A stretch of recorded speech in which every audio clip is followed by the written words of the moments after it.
glória a Deus, aleluia. A paz do Senhor Jesus, igreja. Amém. Que honra, que alegria podemos estar juntos aqui nessa noite de avivamento. Feliz com o tamanho dessa honra, dessa oportunidade que o pastor Silas me concede. Muito obrigada, meu pastor. O Senhor é uma bênção na nossa vida e na minha principalmente. Deus abençoe todos os irmãos que estão aqui nessa noite. Quem está feliz de estar hoje aqui vai dizer assim: ainda bem que eu vim, Jesus. Coisa boa é estarmos aonde Deus está. E o Senhor está aqui. É de Deus isso aqui agora. Aleluia. Abra comigo a sua Bíblia, no livro do profeta Ezequiel, capítulo de número 37. Eu pedi ao Senhor uma direção para essa noite, e Ele me levou a esse texto. Eu sei que é uma passagem muito conhecida, mas eu também sei que a palavra do Senhor, ela é nova todas as vezes que ela é falada, porque ela é do Senhor e não é nossa. Viva e eficaz, mais penetrante do que qualquer espada de 2 gumes, que penetra até a divisão da alma e do espírito, juntas e medula, e é apta para discernir os pensamentos e as intenções do coração. A palavra de Deus é poderosa. Quantos estão aqui por causa da palavra do Senhor? Glória a Deus, glória a Deus. Quando você estiver numa Assembleia de Deus e ouvir um crente dizendo glória a Deus, se você for pentecostal, saiba que você tem a obrigação de reagir dizendo aleluia. Viu? Quando você vê um crente dizendo glória a Deus, é quase que involuntário, você já reage dizendo aleluia. E se ele disser aleluia, é desse jeito que a gente faz. Quem achou, diga amém. Diz assim o texto: veio sobre mim a mão do Senhor, e Ele me levou no Espírito do Senhor, e me pôs no meio de um vale que estava cheio de ossos. Ele me fez andar em redor deles, e eu vi que eram muito numerosos sobre a face do vale, e que estavam sequíssimos. E Ele me perguntou: filho do homem, poderão viver esses ossos? E eu disse: Senhor Deus, Tu sabes.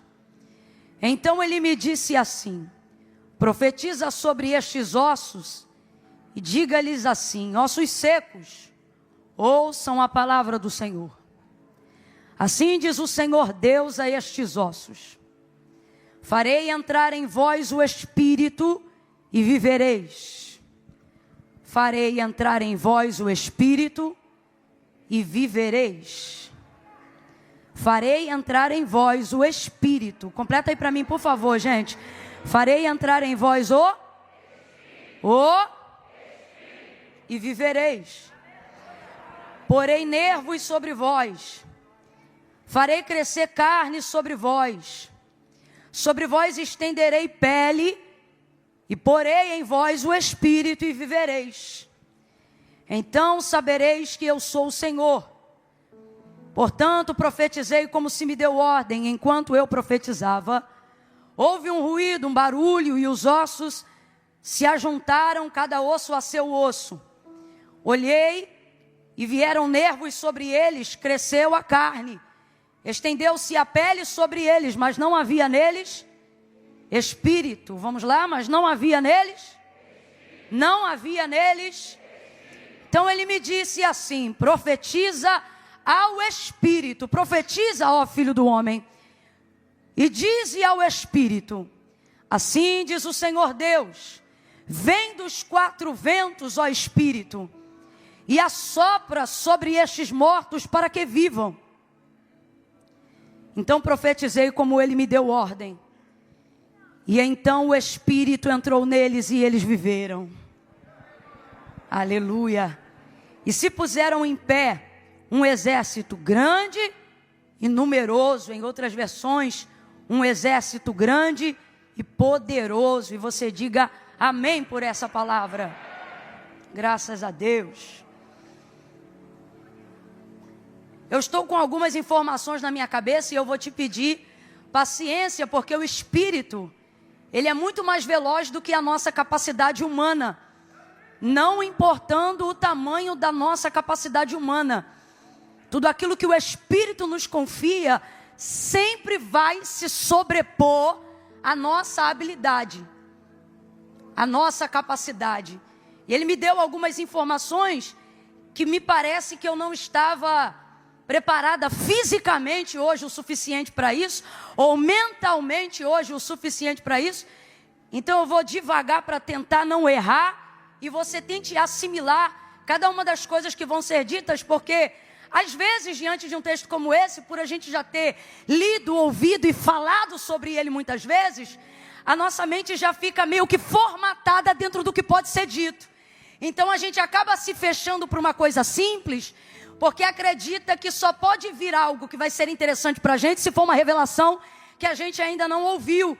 Mas a verdade é que antes de chegar em algo que a gente ainda não ouviu, Deus usa caminhos de muita simplicidade, porque Deus não é complicado. Então eu sei que muita gente conhece essa passagem, mas a primeira coisa que eu queria refrescar a sua memória e te lembrar é que isto aqui é uma visão. Eu disse que isto aqui é uma visão. Isto é uma visão, uma grande visão, uma visão profética, uma visão que aponta para o estado atual de Israel na condição de cativeiro, e que aponta também para um futuro de esperança dentro daquilo que Deus ainda fará dentro daquela situação de cativeiro. Porque diferente da nossa mentalidade de achar que as coisas só começam a acontecer, coisas boas, depois que processos difíceis acabam, Deus não depende de circunstâncias favoráveis para começar a agir, pelo contrário. Essas circunstâncias são o chamamento de Deus para que processos extraordinários aconteçam no meio da tribulação, no meio do processo. Tanto é que os maiores testemunhos que você tem para contar não são de momentos da sua vida onde você não tinha mais luta, mas foram em momentos onde a prova mais ardia que você viveu os maiores testemunhos que sua vida e seu ministério carregam. Porque essa é uma das características da ação de Deus. Ele não depende de nada melhorar ou de nada que é ruim agora passar para que coisas boas comecem a acontecer no meio do processo. Se eu fosse você, eu já estava glorificando, porque você está aqui talvez orando hoje no Aviva e dizendo: Deus, faz essa prova passar. E o Senhor está dizendo: se passar, acaba tudo, mas se eu passar contigo nela, essa prova vai ser o maior testemunho da tua história para esse ano. Então essa é uma característica do modo operandi de Deus. É assim que Ele opera. Então é uma visão, e essa visão é uma grande visão. Deus vai dar a Ezequiel essa visão, sem dúvida, em um dos piores cativeiros, em um dos piores momentos da vida da nação, do seu povo. É difícil encontrar no texto sagrado qualquer outro episódio ou pior momento da vida de Israel que se assemelhe a esse momento. Porque o que torna um momento mais difícil não é só o que você passa nele, mas é por quanto tempo você o passa. Isso é que torna as coisas mais difíceis. No campo da educação física a gente chama isso de isometria. Por exemplo, esse copo aqui, segurando ele na minha mão direita por 1 minuto, ele é pesado? Não é uma pergunta retórica não, pode responder. É pesado? Agora fique com a mão estendida segurando esse copo 1 hora. Isometria. O que vai acontecer? Ele vai pesar não só a sua mão. Ele vai começar a criar uma dormência no seu braço. Toda a sua parte de cravícula vai começar a doer. E vai começando o cata-cata. Dói aqui, até a caixa torácica vai doer. Por estar de pé vai afetar a sua coluna. E então o ciático vai começar a apertar. Tudo porque você está com um copo que não é tão pesado segurando em um braço. E aí eu te pergunto de novo, o copo é pesado? É por causa da quantidade de tempo que você está segurando ele, que aquilo vai se tornar uma tortura. Então por isso, o cativeiro babilônico foi sem dúvida o pior momento da trajetória registrada de Israel, não só pela tortura, prisão, morte, luto, entre tantas outras coisas que os cativos passaram, mas principalmente por causa da durabilidade do tempo que eles foram submetidos. E o tempo tem um poder na nossa vida que poucas coisas imprimem sobre nós tanto poder quanto o tempo. O tempo ele faz uma pessoa esperançosa se tornar amarga dependendo do tempo.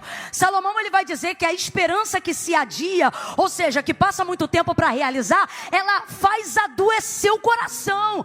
E quando o coração adoece, a vida adoece, as perspectivas adoecem. É aí que as doenças psicossomáticas chegam. Seu físico é abalado quando seu emocional é abalado. Quando seu espírito está abatido, não há mais força, não há mais vigor, não há mais desejo, não há mais desejo de vida, só há vontade de morte. Foi o que aconteceu com a vida de Jó. Ele não murmurou atribuindo culpabilidade a Deus, mas amaldiçoou até o dia do seu nascimento, não só por causa da perca, mas do tempo tão rápido com que perdeu, e não se sabe em quanto tempo mais ele ficou naquela dor. Então o tempo tem o poder de amargar até o coração mais puro. E é Deus que usa o tempo para isso.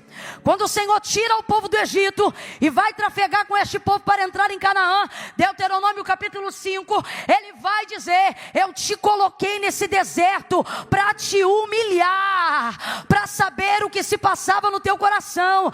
E o que foi que Deus usou para que Israel pudesse manifestar aquilo que estava no coração? Deus não usou propriamente o maná ou a água que saiu da rocha. Tudo isso revelava a Deus no processo. O que Deus usou para que os corações se manifestassem foi o tempo. O tempo. O sábio vai dizer que não é do mais veloz a corrida, nem do mais forte o dia da vitória ou da batalha, mas ele diz que todos, ou seja, o forte e o fraco, o rico e o pobre, estão submetidos ao mesmo fator que tortura, trabalha, treina, humilha ou exalta a todos, dependendo de como eles se comportam e do que ele está falando. Ele diz: tudo está subordinado e submetido ao tempo e à ocasião, ou seja, ao que acontece dentro daquele tempo. O tempo não respeita autarquia. Tempo não respeita carteira de membro. Tempo não respeita absolutamente nenhuma das coisas que a gente poderia utilizar para tentar ganhar tempo. Tempo não respeita. Então esse cativeiro, ele humilhou muita gente. Ele embaçou a vida de muita gente. A visão que Ezequiel está recebendo agora, a visão, diga comigo, a visão que Ezequiel está recebendo agora, é uma visão que fala sobre o seu estado, o estado da condição da nação aprisionada, fala sobre o que já aconteceu e fala sobre o que ainda vai acontecer. Porque uma característica das visões que Deus dá, é que Deus nunca fala só do que aconteceu. Ele até começa falando do que aconteceu, para mostrar qual é o estado original, ou para mostrar o que o tempo fez com você. Então em uma parte ele revela o que o tempo fez com você, e em outro momento ele revela o que ele fará com você. E Deus nunca usa o tempo da visão para falar só do que aconteceu. Deus vai se revelar numa visão a Ezequiel para falar do que vai acontecer. Então Deus está dizendo aos homens que recebem uma visão: tenham isso em mente. Eu vou não só atestar o estado que você está, mas eu também vou revelar o lugar que eu vou te colocar. Eu não sei se você está entendendo, mas Deus me trouxe hoje aqui para dizer a alguém: há esperança na revelação do futuro. Há esperança para quem persevera no tempo da dor. Deus então se manifesta a Ezequiel e entrega essa visão, uma visão global, uma visão nacional, uma visão que vai mexer com o mundo internacional, porque tudo que passa em Israel mexe com o mundo, com os governos, com os poderes. Nessa visão que Deus entrega a Ezequiel, toda ela é dada em espírito. Completa para mim, por favor. Ele a recebe, toda ela ali é dada em espírito. Deus é Espírito. Deus vai compartilhar com ele tudo da maneira dele em Espírito. É uma visão, lhe foi entregue em Espírito. Eu quero que você entenda isso, não é um sonho. Sonhos podem ter influências espirituais, mas sonhos não são visões. O profeta Isaías vai ensinar aos profetas dizendo: quando vocês tiverem um sonho, não digam eu tive uma revelação, diga eu sonhei.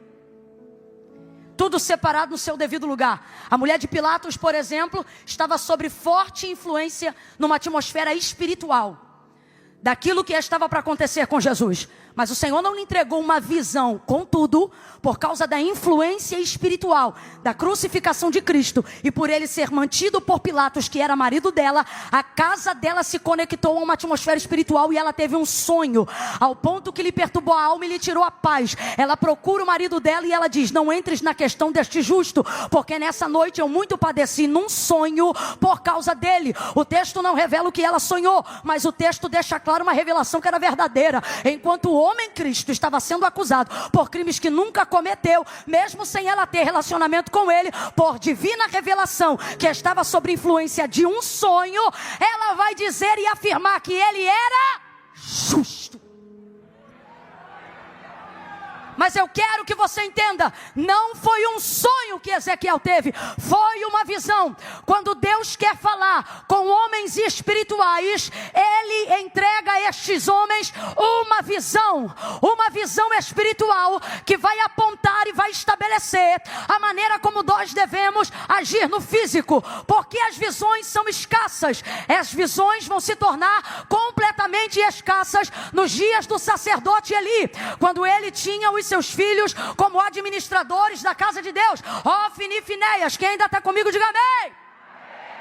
Naqueles dias o texto diz que as visões eram raras e as palavras de Deus eram escassas. O que o texto está dizendo? Que Deus não se revelava por intermédio de comunicação clara, seja verbal ou visual, diante do seu povo. E por que Deus não se comunicava de maneira clara, audível ou visual diante do seu povo? Porque os filhos de Eli, Ofni e Finéias eram dois prostitutos que prostituíam absolutamente tudo que deveria ser sagrado e santificado, até que depois que Ana entrega o seu filho para ser criado na casa de Deus, Deus vê ali pureza, Deus vê ali integridade, Deus vê ali santidade, Deus vê ali espiritualidade. Então as visões voltam nos dias de Samuel, a clareza volta nos dias de Samuel, a revelação volta nos dias de Samuel. Ele é um menino, mas Deus não confere visões por idade. Deus entrega visões por níveis de espiritualidade. Ele é um menino, mas é espiritual. Ele é um menino, mas é crente.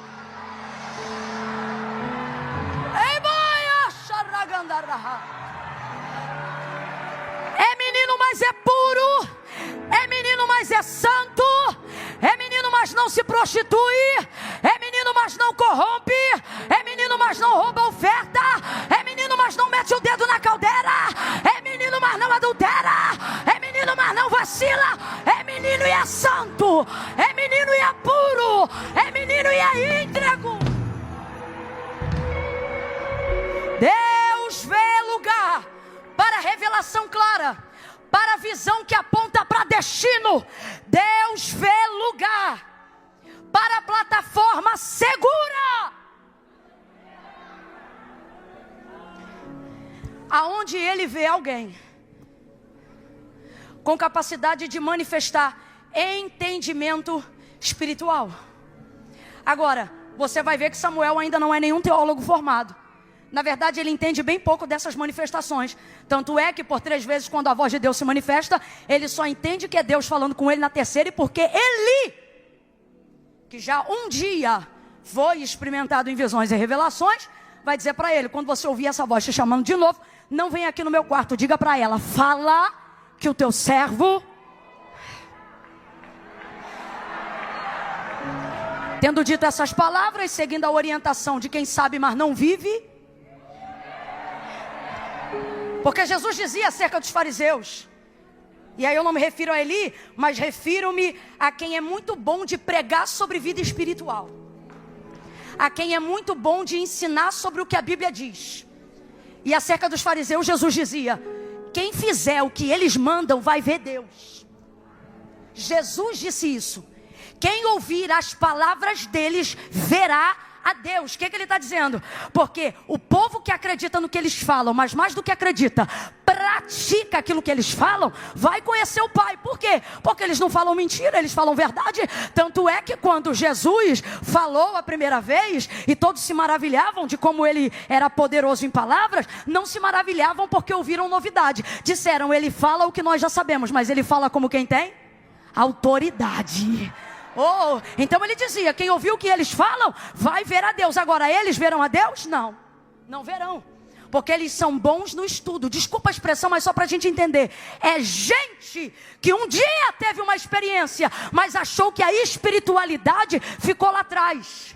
Só que Deus nos trouxe nessa noite de avivamento. E isso não é só sobre a Igreja da Penha. Isso é sobre todo o Rio de Janeiro. E aonde houver uma ADVEC conectada, os céus estão abertos sobre o Brasil nesse dia. Eu vou falar debaixo da unção que Deus me confiou. Eu vou repetir: os céus por estes dias estão abertos no Brasil. Não é no Rio, não é São Paulo, é no Brasil. Mas alguém liga comigo? Esta palavra: estão abertos sobre o Brasil.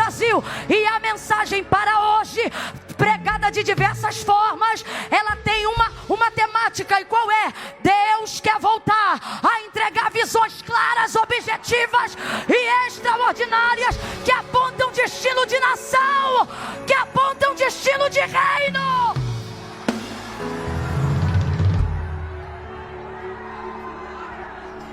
Grite comigo: uma visão.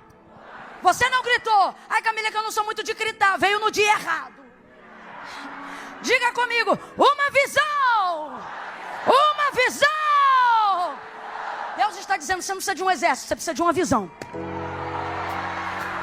Um exército não dá uma visão, mas uma visão levanta um exército.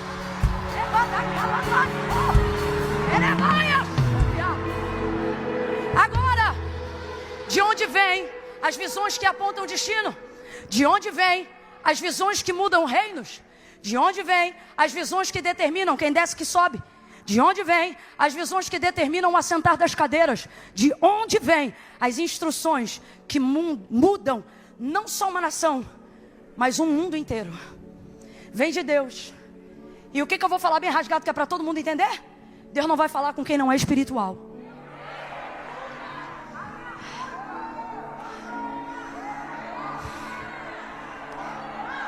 Deus nos guarde nessa noite e para sempre. Eu vou repetir isso. Deus nos guarde nessa noite e para sempre da desgraça de viver do seu nome e não conhecer mais a autoridade da sua presença, não conhecer mais o poder, a soberania, a grandeza do Deus que revela influência espiritual sobre questões físicas, cotidianas e corriqueiras. Eu vou falar como Deus está mandando.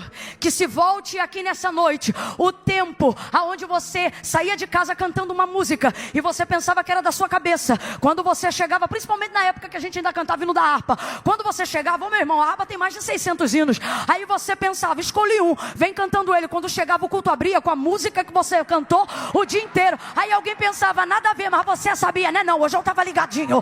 Deus estava falando comigo. Que volte o tempo aonde o cotidiano revelava a manifestação sobrenatural do Deus Espírito, que fala em Espírito, prega em Espírito, anda em Espírito, ressuscita em Espírito. Ele cura cancerosos no Espírito e isso se revela no corpo. Ele visita os aidéticos no sangue e isso se revela na saúde. A obra é espiritual e quem for espiritual vai receber visão, poder, destino e dignificado.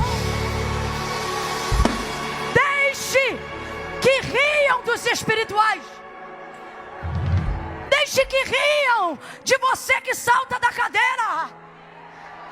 Deixe caçoarem da sua língua, que é mais estranha do que as estranhas. Porque enquanto ele fala a mesma língua do dia que ele foi batizado, você já foi renovado para mais de 100 vezes desde que recebeu o batismo. Deixe.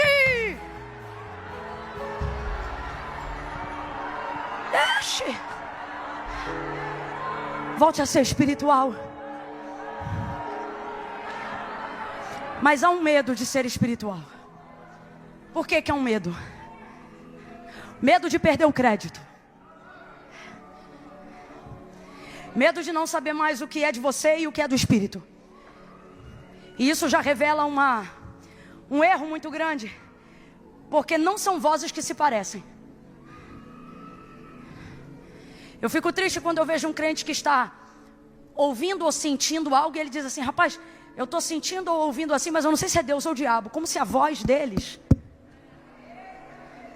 Eu fico triste com o tamanho nível de falta de discernimento. E aonde se revela isso? Irmãos, vida espiritual se conquista com devoção, ok? E devoção não se conquista com sentimento, se conquista com disciplina. Eu vou falar de novo. Vida espiritual se conquista com devoção. O que é devoção? Você ser devocional. Em que lugar o Deus sagrado é adorado na sua casa? De que maneira? Quantos minutos por dia? Quantas horas você dedica para Ele? O Deus que se revela pela sua palavra, tal palavra, você só abre ela quando está no culto ou ela tem lugar de fala na sua casa sem culto? É sobre isso que eu estou falando, devoção. Abra comigo a sua boca e diga devoção. Diga devoção. Devoção te dá passe para a vida espiritual, ok? Só que devoção não vem com efusão. Devoção vem com disciplina. Não é sentir para orar, é orar até sentir. Disciplina. Disciplina. E dentro de uma vida devocional, toda a capacidade de discernimento para você saber o que é de Deus e o que não é vem. E por que que vem? Porque você começa a desenvolver com Deus experiência, convivência, contato. Abra a boca e diga relacionamento. O problema é que somos bons de buscar a Deus em momentos de socorro. Então só sabemos que é Deus quando Ele age em situações impossíveis. E por que você só conhece Deus quando Ele se revela com milagre? Porque você só busca Ele no socorro e não desenvolve com Ele relacionamento. Porque não tem vida devocional. Vou falar rasgado que é para todo mundo entender. A gente é bom de campanha. A gente é bom de propósito. Agora, pegamos as disciplinas espirituais e começamos a fatiá-las para momentos de angústia. Quando, na verdade, as disciplinas espirituais não deveriam estar estabelecidas ou fracionadas de tempo em tempo. Mas por que que elas estão? Porque a vida material, a vida escolar, a vida na faculdade, a vida no trabalho, o CPF, o CNPJ e tudo que envolve a nossa vida ganhou maior relevância do que outrora, quando não tínhamos tantas opções e a nossa prioridade era a vida espiritual. Porque o crente que não tinha nada, ele não precisava escolher, porque ele só tinha Deus. Ele comia do que vinha da mão de Deus, ele passava pela porta que Deus abria. Ele não tinha dinheiro para comprar remédio, então ele tinha que orar para ser curado. Hoje não, hoje tu compra o remédio e toma. Aí se nada funcionar, tu vai para o hospital. Se o médico desenganar, aí você diz: Senhor, meu Deus e meu Pai, eu estou aqui na tua presença e o Senhor já viu que eu tentei de tudo. Deus está dizendo, realmente. Vou falar a verdade, irmão, jogar limpo hoje, que eu não sei falar mentira.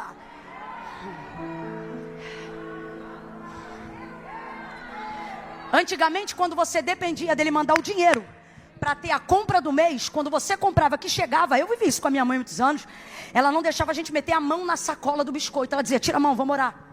A compra tinha que ser orada antes de entrar no armário. Eu não estou dizendo que você tem que fazer isso, eu só estou falando sobre como a vida espiritual era realidade diária no nosso dia a dia. Não se saía de casa sem orar. Vou falar bem aberto, gente. Não se orava em carro. Tinha que tirar nem que fosse 1 minuto de joelho. Devoção. E é nisso que alguns que não têm Cristo como único mediador entre Deus e os homens engolem alguns de nós dentro do cristianismo que reconhece Jesus como único mediador entre Deus e os homens. Eles têm padrão nível alto de espiritualidade? Não, mas são batata na devoção. Ou irritação. Então veja, numa visão altamente espiritual, o apontamento de um novo destino que encerra um ciclo de anos de destruição e de desgraça será apresentado a um homem que vai compreender que não está diante de uma imaginação, que não está diante de um momento de êxtase, que não está diante de um pesadelo, porque o vale poderia ter sido muito mais tido como um pesadelo do que como um sonho. Esse homem compreende isso. E aí agora vamos para o segundo ponto e eu encerro no terceiro. Ele vai se relacionar dentro do mundo espiritual com consciência racional. Quando a sua vida espiritual é em dia, aquele discernimento que eu te falei que só vem por intermédio da devoção, ele está com você aonde sua carne estiver. Aonde a sua alma estiver, se você tiver vida espiritual com Deus, seu espírito dominará sobre a sua alma em qualquer região, em qualquer esfera. Para ninguém achar que eu sou maluca, ou só porque alguém ainda não viveu esse nível de experiência, vão falar rasgado. Quem aqui pela psicologia discerne que já viveu o que chamamos de paralisia do sono, mas também discerne pelo espírito que estava numa batalha espiritual, enquanto um demônio tentava afligir você e te sufocar. Segunda coisa, tais episódios que podem ser discernidos por alguns como batalha espiritual, há outros como paralisia do sono e vice-versa, cada um de uma maneira. Uma realidade precisa ser tida. Qualquer reação nessa paralisia, independente de religião, crença ou qualquer coisa que você acredite que eu digo ou não, uma das primeiras perdas de capacidade que a gente tem é a fala. Você quer chamar Jesus e não consegue? Estou mentindo ou estou falando a verdade, gente? Agora, bota a tua vida em dia no jejum para ver se tu fala ou não fala. É a capacidade que a alma tem, por costume, de estar subordinada ao espírito. A tricotomia do homem é dividida dessa maneira: espírito, alma e corpo. Vamos juntos? Espírito, alma e corpo. Vai você sozinho. De novo. A maneira que está distribuída no texto para explicar sobre a tricotomia do nosso ser, ela está distribuída exatamente na categoria que nós dividimos agora. Não sou eu que estou botando o espírito em primeiro lugar, é a palavra. O texto não revela alma, corpo e espírito. Corpo, alma e espírito. O texto revela espírito, alma e corpo. Então quem vem primeiro? Quem vem primeiro? Porque Deus é. Então tudo tem que estar subordinado a Deus. E se Deus é espírito, qual é a área da minha vida que precisa desenvolver prioridade? A vida espiritual. Então vamos falar a verdade? Quer avivamento e você acha que avivamento é o quê? Recompensa financeira? Prosperidade e paz? Deus está dizendo para mim e para você: organiza a tua vida espiritual que eu arrumo o teu vale. A vida, eu vou falar abertamente que é para todo mundo entender. Irmãos, tem depressão sim, que precisa ser cuidado com reposição hormonal, precisa ser cuidado com terapia. Eu amo a ciência que Deus confiou ao homem.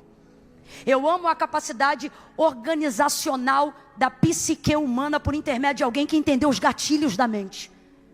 Não há aqui uma pessoa que por causa de uma vida espiritual idiotizou a ciência.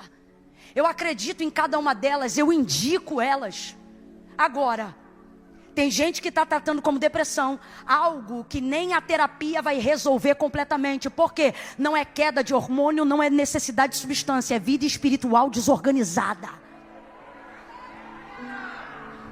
Deus está dizendo com carinho aqui para mim e para você, porque eu estou embutido em tudo que eu estou pregando aqui. Inclusive só há autoridade na fala, porque há autoridade no erro. Cadê sua espiritualidade? Cadê minha espiritualidade? Mas a gente não percebeu.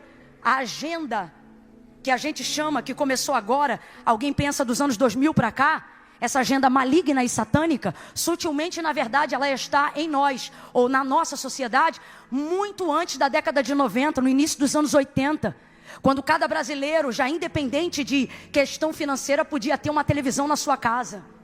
E desde então, filmes de terror, até de comédia, como alguns que eu não vou citar o nome, mas desenvolvia-se então uma ideia de mundo espiritual. E essa ideia, os espíritos que poderiam ser fantasmas ou demônios, eles sempre eram enfraquecidos. Quem está comigo no texto? Eles eram enfraquecidos. Eles atravessam paredes e eles tinham que incorporar alguém para conseguir ter algum poder, para segurar, para fazer alguma coisa. Tanto é que eu me lembro de muitas vezes ouvir os antigos dizerem: eu não tenho medo de morar em cemitério, porque eu não tenho medo dos mortos, eu tenho medo dos vivos.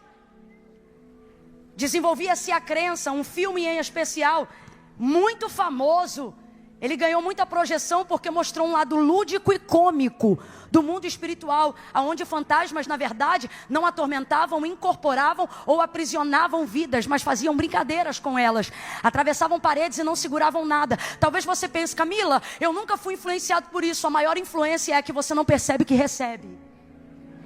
Essa é a maior influência. Porque influenciar não é receber de fora, é nascer de dentro.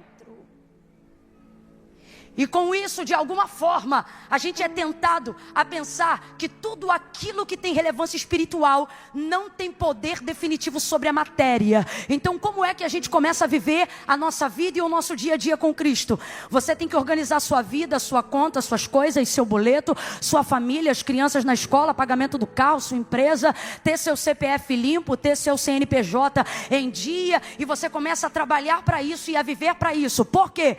Porque para você, a ideia de que tudo que é físico precisa estar ordenado para que você tenha tempo para orar.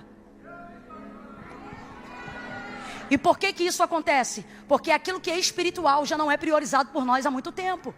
Então, se eu tiver tempo, eu oro. Se eu tiver necessidade, eu jejuo. Se o diabo perturbar a minha casa, eu me posiciono. Então, vamos falar a verdade, gente. A verdade é que a vida está desorganizada porque a vida espiritual não é mais prioridade na vida do crente. Quem tem disponibilidade para estar no culto mais de uma vez na semana, mas só quer estar uma vez na semana porque protocolou o seu cristianismo de adoração em um dia no culto, não teria precisado nem de Cristo. Você podia continuar na cultura do Antigo Testamento, indo para Jerusalém só 2 vezes no ano. Então quer dizer que Cristo veio para caber em um dia da semana? Segundo ponto, se a sua vida espiritual só é revelada e só se manifesta quando você está no culto, você está perdido. Eu estou perdida. A figura de Cristo está sendo desdenhada nos nossos dias. Então há uma incoerência gigantesca, e eu glorifico a Deus porque a disciplina do Senhor é para aqueles que Ele ama. Então eu vejo o seu amor revelado no confronto da palavra nesta noite, e o que Deus está dizendo para mim e para você é: reveja essa incoerência, porque ou você acredita que a vida espiritual ela deve ter a primazia da sua vida, e assim você para de reclamar de tudo que você não tem, de tudo que você não vive, de tudo que você não conquista. Por quê? Ora, porque a vida espiritual é uma desordem, ela nem é uma realidade, ela é uma filosofia cultural. Você admite que a prioridade deveria ser sua vida espiritual, mas não ora. Admite que a minha prioridade deveria ser o jejum, mas não jejua. Admite que você deveria se posicionar num lugar onde a devoção está acima do teu horário, acima da tua escola, acima da renda da tua empresa, acima da tua faculdade, acima das tuas alianças, acima da tua amizade, acima dos teus amores, acima dos teus sonhos. Mas você não honra isso, e depois você vem para cá fazer campanha, não para buscar Deus, mas porque reclama da vida que tem. Como nós temos coragem de reclamar da vida que temos, se a incoerência está nos esbofeteando? Agora, por que acredito que essa palavra é de confronto para transformação?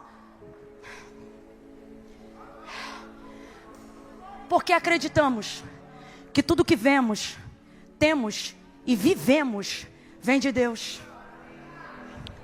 Se não temos sido bons administradores depois de termos recebido mais do que éramos capazes de manter, então nós vamos pedir perdão a Deus hoje. E nós vamos fazermos com Deus um concerto.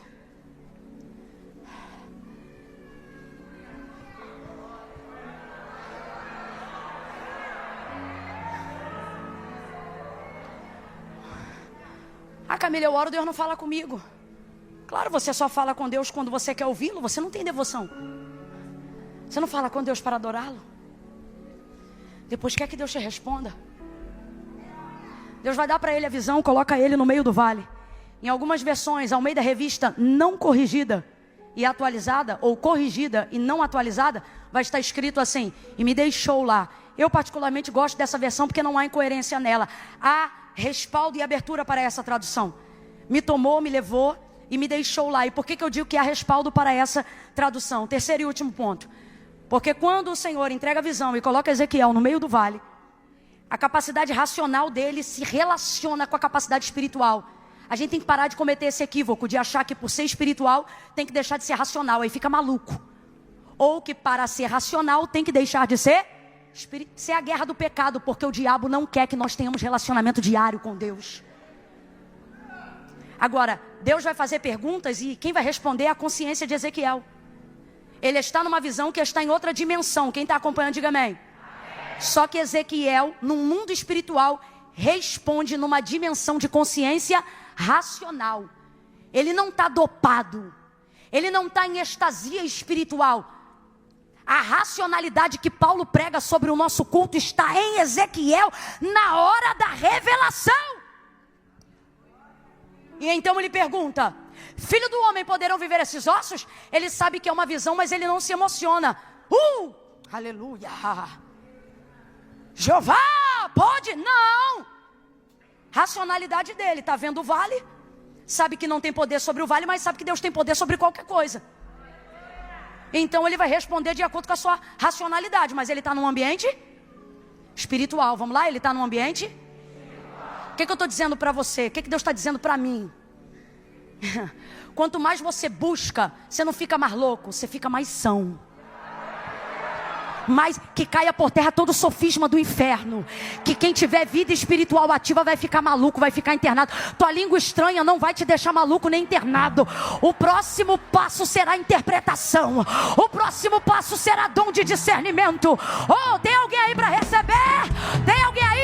Eu vou repetir. Tua vida espiritual não vai te deixar maluco, vai te deixar cheio de sabedoria, cheio de discernimento, cheio de direção de Deus. Tem alguém aí para receber? Tem alguém aí para usar a consciência e tomar posse no mundo espiritual? Aleluia! Aleluia! Oh, aleluia! Com a consciência ele responde sem emoção. Tem emoção aqui não, irmão. Só tem vida espiritual e vida racional. Senhor Deus Jeová, tu sabes. Tu sabes. Então o Senhor diz assim para ele, usando a consciência dele. Porque Deus é espírito, eu sou espírito, alma aí. Então vamos lá, Deus é? Mas eu sou o quê? Deus é o quê? Mas você é o quê? Deus sendo espírito, faz o que quiser, do jeito que quiser, na hora que quiser. Eu não. Eu tenho que organizar as coisas que Deus faz em mim. Então ele fala no espírito. No espírito eu recebo, mas executo na racionalidade. Filho do homem, é Deus espírito falando com ele. Poderão viver esses ossos? Na racionalidade, porque ele é homem, não é Deus, ele responde. Senhor Deus, tu? Então profetiza.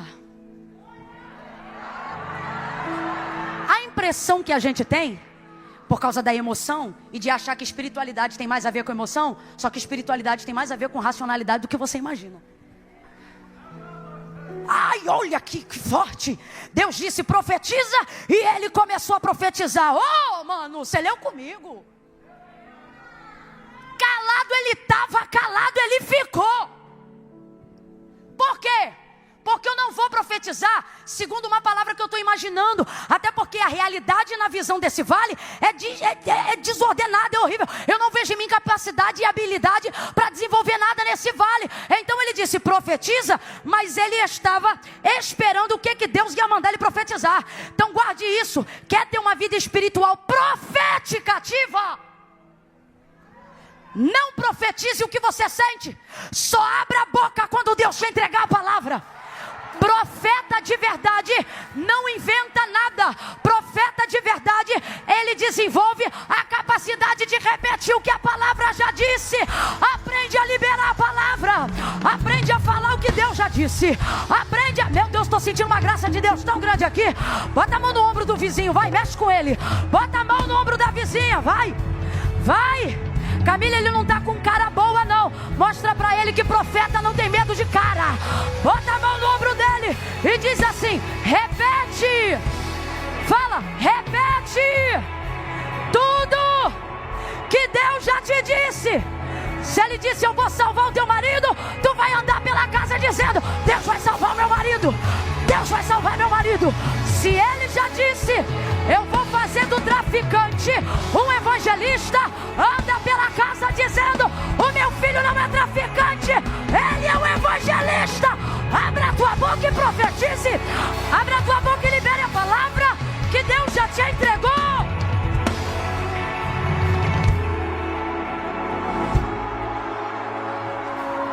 Língua estranha não é profecia.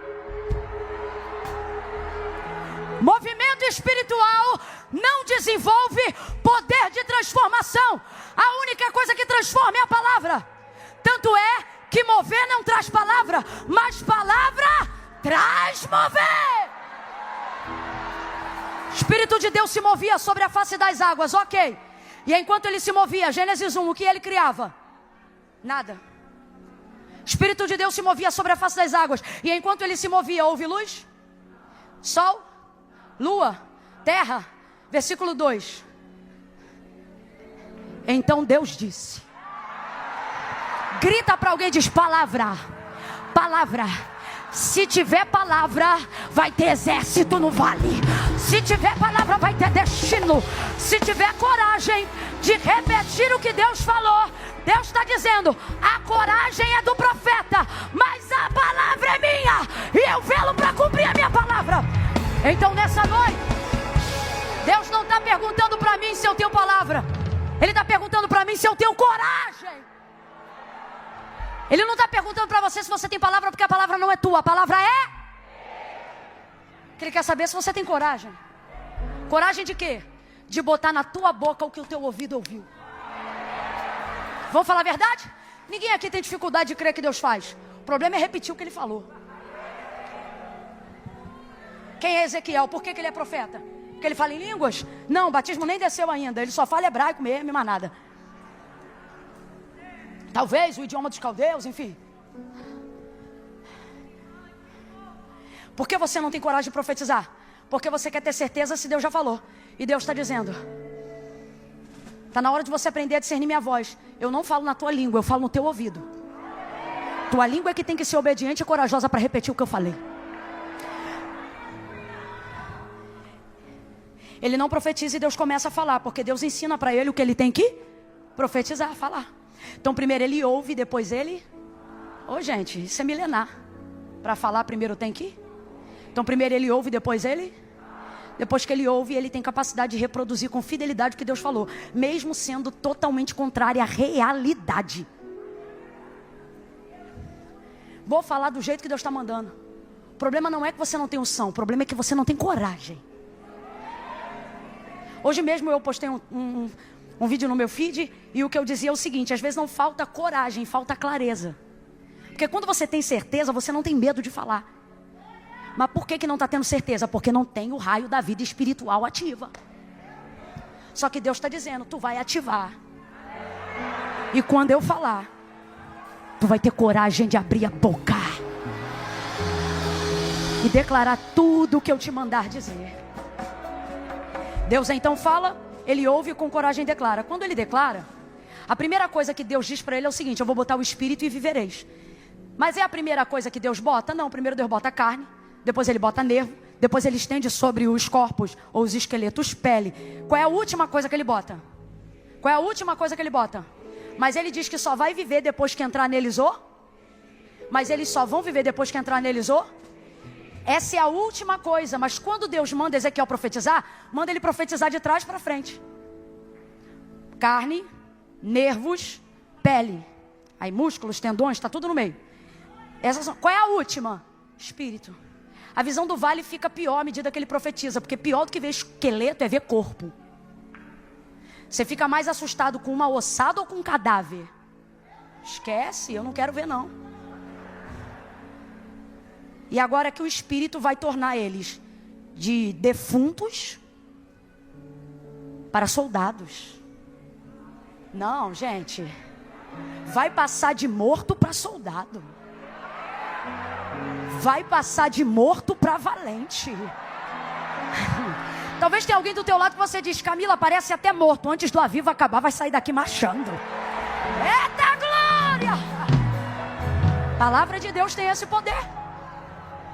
Agora veja, Deus fala tudo o que Ezequiel tem que falar, mas quando Deus fala, nada acontece no vale. Vou falar uma parada que parece louco. Ih, Camila falou parada, sou carioca, você que é de outro estado, me desculpe. Na moral, foi mal. Não, cara, desculpa. Ô, bicho. Deus falou primeiro. Quem falou primeiro? Quem liberou a palavra poderosa primeiro? Só que os ossos só se mexem e só se levantam depois que quem fala? Deus ou Ezequiel? Teria Ezequiel mais poder para exercer a palavra de Deus do que o próprio Deus da palavra? Tem alguém em dúvida? Eu vou perguntar de novo e já vou mirar o microfone. Quando Deus fala, o que acontece? Nada. Mas quando Ezequiel fala, o que acontece? Tudo. Vamos lá? Quando Deus fala, o que acontece? Mas quando Ezequiel fala, o que acontece? Tudo que Deus falou. Então eu pergunto, haveria na boca de Ezequiel mais poder para ministrar a palavra do que na boca do Deus da palavra? Claro que não! Heresia! Antes tudo que eu. Não. Mas por que quando Deus fala não acontece nada? E é por isso que eu gosto da versão Almeida corrigida não atualizada. Porque ela deixa claro algo que aconteceu ali no mundo espiritual. Me tomou, me levou e me deixou. Então vamos lá, Deus está no vale na sua onipotência? Deus está em uma figura acessível ao vale a Ezequiel ali? Não, não está. Me tomou, me levou e me deixou lá. Então na visão, Deus está? Não, não está. Me tomou, me levou e me... Não ficou. Só que Ezequiel continua ouvindo. Então entenda, Deus não está no vale, mas está em alguém que está no vale. Alguém entendeu? Então vamos lá, ele não está no vale, mas ele está onde? Vai, ele não está no vale, mas ele está onde? Ele não está no vale, mas ele está onde?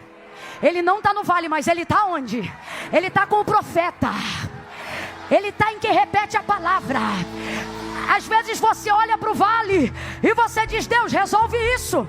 Você diz, Deus, arruma isso. E Deus está dizendo, eu não vou arrumar nada que eu já te dei palavra para arrumar. Eu não vou entrar onde eu já te dei autoridade para entrar. Eu não vou pisar aonde eu já te dei poder para pisar. Tem palavra? Então abre a boca e profetiza. Dá um salto dessa cadeira. Quem quer mudar a vida espiritual hoje? Dá um salto dessa cadeira. Abre a boca e comece a profetizar. Comece a profetizar. Libere as palavras que Deus já te entregou. Repita as promessas que Ele já te fez. De pé, de pé, de pé.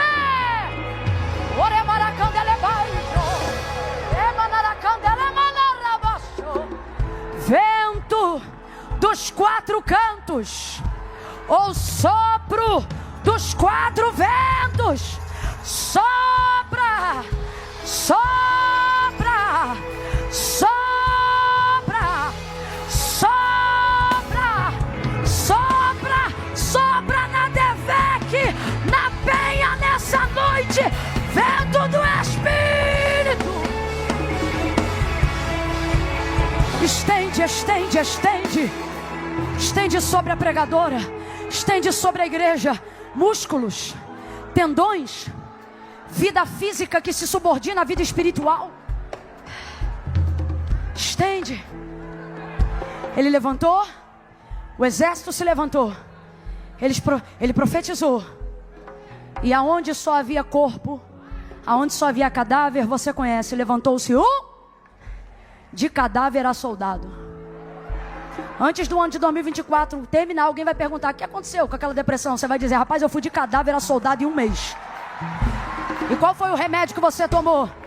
Você vai dizer: eu administrei o Rivotril, continuei a terapia, mas todo dia eu dobrava o joelho e profetizava o que ele já havia me dito. Isso me tirou do vale. Levante uma das suas mãos aos céus.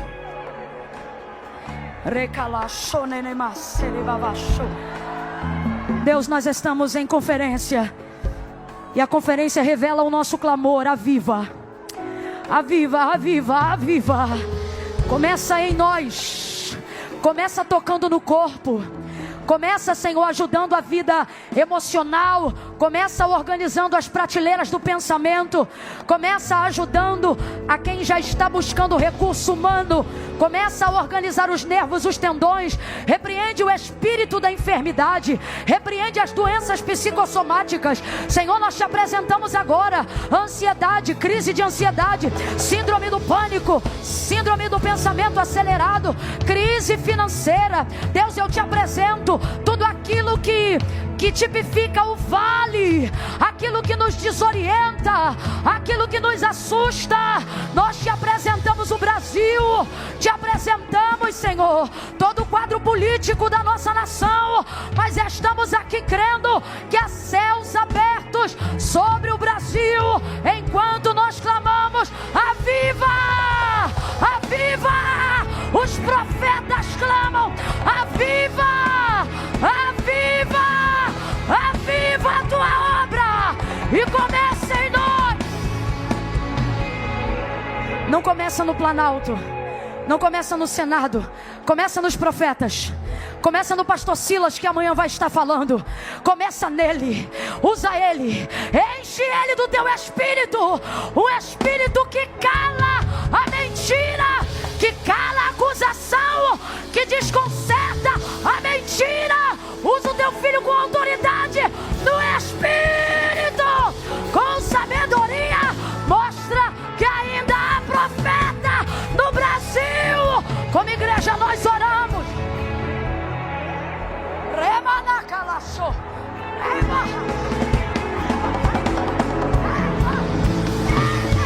Em nome de Jesus.